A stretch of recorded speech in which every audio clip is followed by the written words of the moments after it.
میں بلانا چاہتا ہوں جی سرگودا سے حاتم علی صاحب۔ بسم اللہ الرحمن الرحیم۔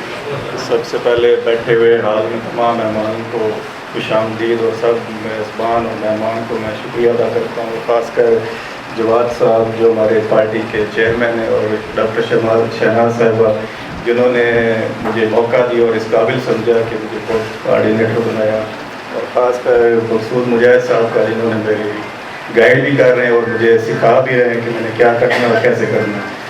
تو باتیں تو سب کر رہے ہیں، سب نون لیگ پی ٹی آئی سب کے پیچھے پڑے ہوئے، سب کچھ جو بھی ہے 2 منٹ کی بات ہے۔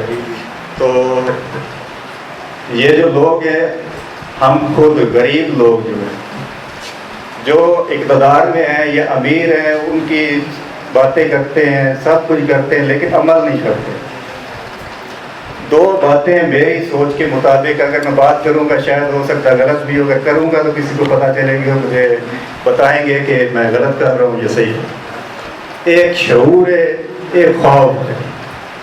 شعور کو جگانا ہے اور خوف کو ختم کرنا ہے۔ جب تک ہم یہ کام نہیں کریں گے، ہم آگے نہیں بڑھ سکتے۔ جیسے کہ یہ باتیں ہو رہی ہیں، ہمارے جاوید مقصود صاحب ہیں، ان کو دھمکیاں ملی، اب مل بھی نہیں ہیں۔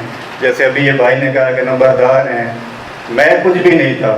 اب میں بھی آپ کو بتاؤں کہ میں کیسے پارٹی میں رہا۔ میرے باپ دادا پیپلز پارٹی کے سپورٹر رہے ہیں، اور میرے ساتھ ایک مسئلہ ہوا، میری لات ٹوٹی ہوئی ہے، تو ہمارے علاقے کے جو ایم این ایم پی ان کی ہم کرتے ہیں، سپورٹ کرتے ہیں، اور مختصر یہ بات ہے کہ میری مخالف پارٹی کے سامنے وہی بیٹھ کے کہتے تھے کہ میں ان کو جانتا ہی نہیں ہوں، میں اب بھی کچھ بھی نہیں ہوں، مختصر سا بندہ ہوں۔ صرف میں نے سوچا کہ ہمارا جو گاؤں ہے، چھوٹا سا گاؤں ہے، کوئی 5 سال پہلے بجلی آئی، اس کے علاوہ کوئی سہولت نہیں، تو صرف میں نے اتنا کیا ہے کہ سوشل میڈیا پہ، فیس بک پہ، واٹس ایپ پہ میں نے ایک سوچی ہے کہ میں خود آگے آؤں۔ تو ابھی صرف میرے ساتھ برابری پارٹی کا نام لگا ہے، اور مختصر بات یہ ہے کہ میری فلیکسیں بھی اتاری گئی ہیں اور دھمکیاں بھی ملی ہیں، تو یہ ہوتا رہے گا، کچھ بھی نہیں ہوگا۔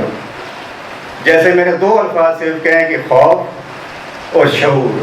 خوف ہے تو آپ آگے نہیں بڑھ سکتے، بس۔ اللہ